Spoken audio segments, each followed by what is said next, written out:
پھر وہ جس گھر میں رہتے تھے نا، پھر میں نے ان سے پوچھا، انہوں نے کہا جی بات یہ ہے کہ ہمارے گھر میں یہ تھا کہ حضرت نے اپنے کپڑے نا ہمارے گھر میں آ کے بدلنے ہوتے تھے، ایک دن بعد آئیں، ایک سال بعد آئیں، یہ ان کی مرضی، لیکن ہمارے گھر میں ہر وقت حضرت کے لیے ایک جوڑا تیار رہتا تھا، جب انہوں نے آنا ہے غسل کرنا ہے جوڑا بدل کے، پھر ہو سکتا ہے رات کو ہی آ جائیں، اور جیسے انہوں نے جوڑا بدل کے جانا ہے ہم نے اگلے جوڑے کی تیاری شروع کر دینی ہے، ٹھیک ہے۔ کہتے جب 65 کی جنگ لگی نا تو بابا جی نہیں آئے، جب 65 کی جنگ ختم ہوگی تو بابا جی آئے، اور وہ جو اس گھر کی بڑی تھی، دادی تھی جو اس گھر کی، انہوں نے مجھے بتایا کہ ان کے ہاتھ اتنے اتنے موٹے سوجے ہوئے تھے، اتنے اتنے، تو کہتی میں نے حیران ہو کے پوچھا صحیح یہ کیوں ہے؟ وہ اپنے مخصوص انداز میں نا وہ کیا کہتے ہیں آئے سن حضور تا پاکستان فتح کرے، وہ بم مار دے سن میں کیچ کر کے واپس اڑ سڑنا، یہ وہی وجہ ہاتھ سجے دن، میں نے ان کے ہاتھ خود دیکھے ہیں، ان کے ہاتھوں پہ لائنیں کوئی نہیں تھی، وہ بم کیچ کرنے کی وجہ سے وہ سیدھے ہو گئے ہوتے ہاتھ، یہ ایک سلسلہ چل رہا ہے۔ وہ کہتے ہیں بندہ ڈاڈے، میں نے کہا ٹھیک، وہ گیا لاری اڈے، بندہ پہچان لیا، جا کے نا کہنا جی پانی پینا، اس نے گلاس پکڑایا، وہ اس وقت مشق ہوتی تھی، انہیں تھوڑی جی مشق انج کی تھی، گلاس پر چڑھیا، ایسا آپ سی ٹیسٹ کرنے لئی نا، انہیں جان کے پانی روڑ چڑھیا، انہیں پوچھا کیوں روڑیا، انہیں کہ مٹی انہیں کٹ کے چنڈ ماری، انہیں کہ خربوزے والا سمجھی، انہیں کہ خربوزے والا سمجھی، انہیں کہا اپنے بابے نے کہیں دھیان نہ رہے، اس ٹائم میں انچارج ہوں، کو نواں چاڑ چھڑا پڑ گیا ہے، ایک نظام ہے ربی نظام، یہ نظام کار فرما ہے روحانیت کا، یہ نظام چل رہا ہے، یہ نظام چل رہا ہے، یہاں قدم قدم پہ دینے والے کھڑے ہیں لیکن کوئی لینے والا نہیں، ان کا تو یہ حال ہے، یہ وصال کے بعد بھی علامہ اقبال کے پاس لسی پینے آ جاتے ہیں، مرضیاں ان کی، یہ پردہ فرمانے کے بعد بھی لسیاں پینے آ جاتی ہیں، پھر قربان جاؤں آگے بھی وہ پلاتے ہیں جو وہ بھی وصال کر چکے ہیں، لیکن حضرت جی میں یہ باتیں کمرے والی سرکار کو نہیں سمجھاتا، یہ میں اس کو نہیں سمجھاتا بھائی، سگنل تے اس موبائل چانے نے جی حضور دی محبت دی سم ہونی ہے، سم ہی نہیں ہے، میں انہوں کی دساں سگنل کی ہوندے نے، 4G کی ہے تو 3G کی ہے، اس کو کیا پتا بھائی، سم ہی نہیں اس کے اندر ہے، وہ خشک ہے بیچارہ، وہی بابوں کی باتیں سناتے ہیں، نہیں سنائیں گے، یہ تو قرآن کا طریقہ، کیا قرآن حضرت یاسر بن برقیہ کی نہیں سنا ہے بھائی، ہم تو قرآن پہ ہیں، تو پتہ نہیں کس کی باتیں کرتے، حضرت سنیے پیروں پہ پار پاؤں بھی نہ ایرو گہرے نتو کہہ رہے نہیں گلیں چاہے، وہ جی تھی سنی بابے دی بھائی، یہ تو قرآن کا طریقہ ہے، کیا قرآن نے حضرت مریم رضی اللہ تعالیٰ عنہ کی باتیں نہیں سنائی، وہ بھی تو کہہ رہے نبی تھی، کیا قرآن نے حضرت لقمان کی باتیں نہیں سنائی، وہ بھی تو کہہ رہے نبی تھے، بابے ہیں ساری، شکر ہے یہ قرآن ہے، یہ اللہ کا طریقہ مبارک ہے، انا انزلناہ قرآنا عربیا لعلکم تعقلون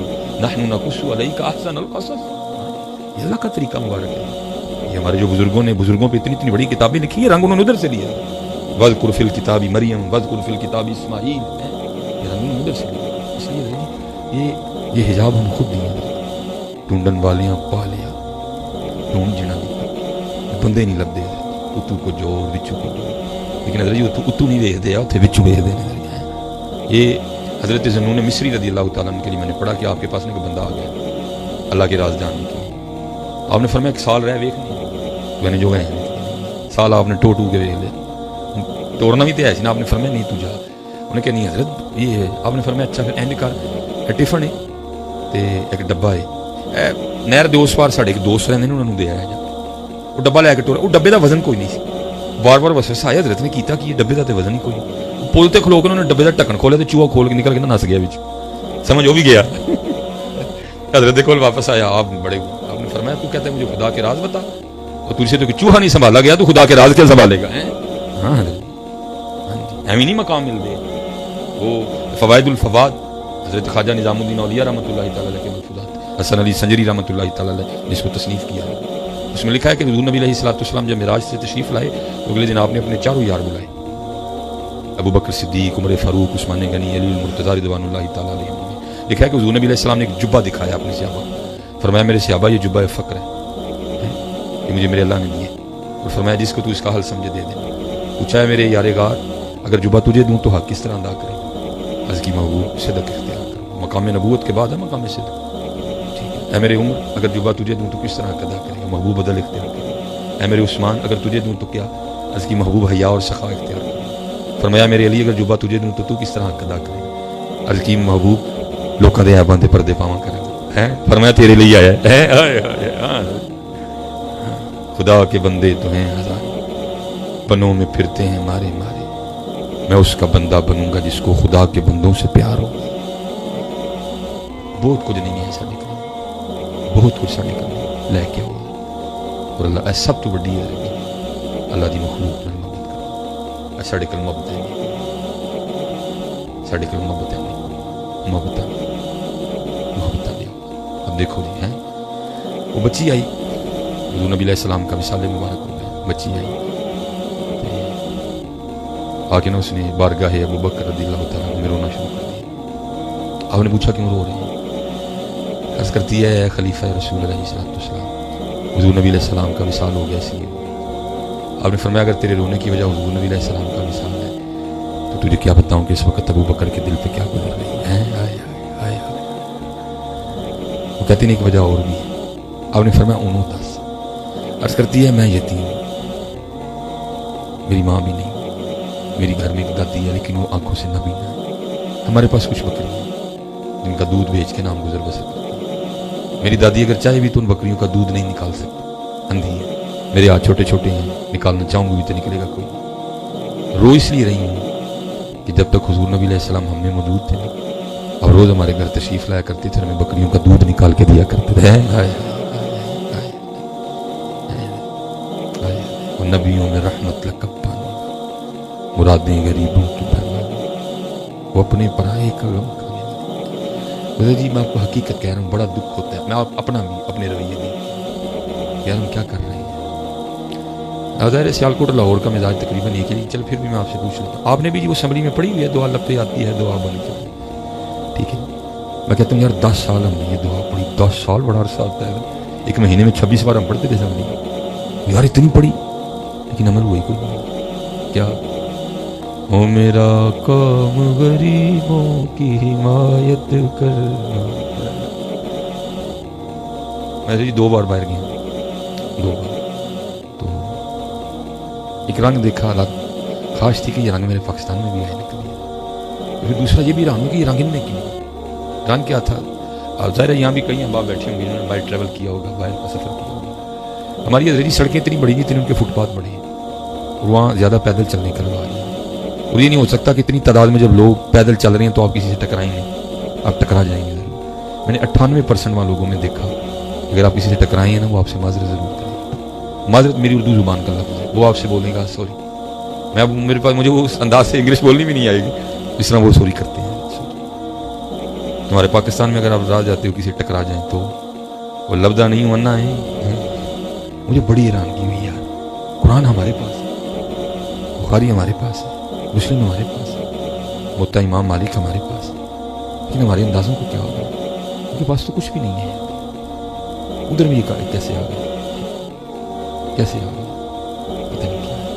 نہیں آؤ مسکرانا سیکھیں، آؤ اپنی میں ہماری حضور نبی علیہ السلام سلام میں پہل کیا کرتے تھے. آؤ یار نکلیے، چلیے کو تھوڑا جی. اور جب آپ اس راستے پہ چلیں گے نا میں آپ کو یقیناً کہہ رہا ہوں آپ راستے پہ نہیں، آپ مدینہ پاک کی طرف چل رہے ہیں. ہاں جی میں حقیقت کہہ رہا ہوں. آؤ یار، آؤ یار اس محبت کے راستے پہ چلیے. اچھا اب سنو حضرت، یہ ہے پھر آگے جناب سیدنا صدیق اکبر آپ روکو. رو کے اس بچی کو کہتے کیا ہے؟ آپ نے فرمایا تو نہ رو، حضور نبی علیہ السلام کا تو وصال ہو گیا، ابو بکر ابھی زندہ ہے اور جب تک ابو بکر زندہ رہے گا تیری بکریوں کا دودھ ابو بکر نکالا کرے گا. یہ ہے وہ میرا کام غریبوں کی حمایت. قرآن ہے بار بار کلا بلا تکریمون الیتیم ولا تحاضون علی طعام المسکین ارأیت الذی یکذب بالدین فذلک الذی یدعو الیتیم ولا يحض على طعام المسكين ليس البر أن تولوا وجوهكم قبل المشرق والمغرب ولكن البر من آمن بالله واليوم الآخر والملائكة والكتاب والنبيين. آگے وآتى المال على حبه ذوي القربى واليتامى والمساكين. کہاں گئی یہ بات؟ ہر بندہ تے غصے وچ. اچھا پھر چلو جناب صدیق اکبر رضی اللہ تعالیٰ دیکھو ادھر یہ ہے. اور میرے معاشرے میں پتہ کیا ہے؟ اے تے غریب نو جان والے بھی دسنے کہ تو غریب ہے. آپ کہیں گے جی وہ کس طرح؟ وہ اس طرح کہ اس کے جنازے پہ جاتے کوئی نہیں.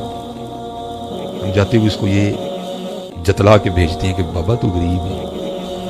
امیر دے جنازے تے ٹھٹاں دے ٹھٹ لگے دے. جاتے ہوئے ہم اسے معاف نہیں کرتے ہیں. جاتے ہوئے ہم اس کو بتا کے بھیجتے ہیں تو غریب ہے، تو